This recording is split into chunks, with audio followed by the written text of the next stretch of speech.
ने अपनी पूरी ज़िंदगी में जो पहला एनकाउंटर अगर मैं कहूँगा, वो टीएन शेषन थे।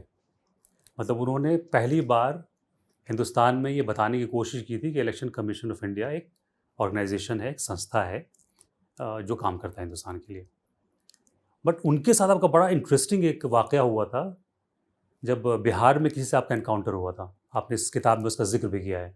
जी, बड़ा वो इंटरेस्टिंग था। आपने ठीक कहा कि सेशन साहब ने इतना शानदार काम किया था कि इलेक्शन कमीशन, जिसके बारे में लोगों को पता ही नहीं था कि जी। होती क्या चीज़ है, उसकी इम्पोर्टेंस नहीं पता थी, उसकी विजिबिलिटी ही नहीं थी, तो उसको उन्होंने इस्टेब्लिश किया। जो इलेक्शन कमीशन का रॉब होना चाहिए था वो इस्टेब्लिश किया, और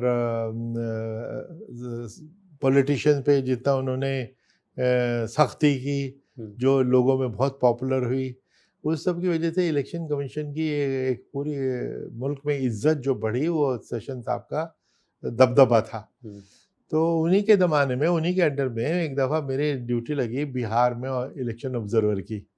जब ऑब्जर्वर की ड्यूटी लगती है तो उनको चीफ इलेक्शन कमिश्नर जो हर दफ़ा हमेशा उनको ब्रीफ करते हैं कि जी आप जहाँ जा रहे हैं ये चीज़ें देखने को मिलेंगी, जो पर क्या क्या मुश्किलात हो सकती है, और आपने उनको कैसे हैंडल करना है और अपने आप को कैसे बिहेव करना है, कंडक्ट करना है। जी। तो उसमें हमको उन्होंने भी सारा बताने के बाद कि ठीक है बॉयज़ एंड गर्ल्स, अब आप जाइए, फिक्र ना कीजिए, कुछ नहीं होगा, don't worry, nothing will happen except a bullet through your stomach and a bomb on your face.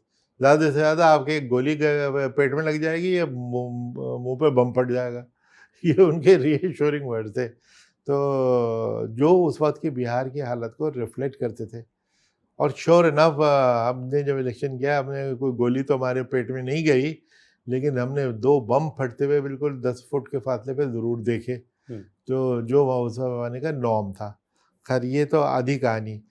पे चूँकि वो सेशन साहब की पीक पॉपुलैरिटी का ज़माना था, तो मैं एक दफ़ा बीडीओ के दफ्तर में बैठा हुआ अपने अरेंजमेंट रिव्यू कर रहा था, तो मैंने जो लोग बैठे थे उनसे पूछा कि यहाँ सेशन साहब को लोग गांव वाले जानते हैं?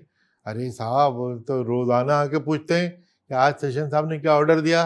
मैंने कहा अच्छा, अगर इतनी उनकी मकबूलियत है तो अगर वो इलेक्शन लड़ेंगे फिर तो खूब अच्छी तरह जीत जाएंगे। कह रहे नहीं साहब, इलेक्शन में उनकी ज़मानत जब्त हो जाएगी। तो मैं बड़ा हैरान हुआ कि अगर इतने पॉपुलर एक तरफ है, ज़मानत क्यों जब्त हो जाएगी? मैंने कहा वो कैसे? कह लिए उस वक्त उनकी ज़ात पूछी जाएगी, क्योंकि इलेक्शन जो लड़ा जाता है वो पॉपुलैरिटी पे नहीं, वो ज़ात पात के बेसिस पे लड़ा जाता है।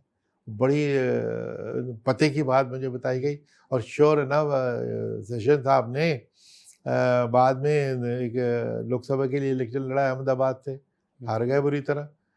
उसके बाद प्रेसिडेंट ऑफ इंडिया के लिए इलेक्शन लड़ा उन्होंने, वो भी बुरी तरह हार गए, क्योंकि हो सकता है कि उनको जो मकबूलियत थी उससे ये लगा होगा, यही जो मेरे दिल में ख्याल आया कि मैं तो इतना मकबूल हूँ, बड़ी आसानी से लोग मुझे वोट देंगे, क्योंकि वोट देने की जो रियलिटी है वो दूसरी ही है जो इसमें निकल के आती है, जो सबके लिए, हम सबके लिए लेसन है।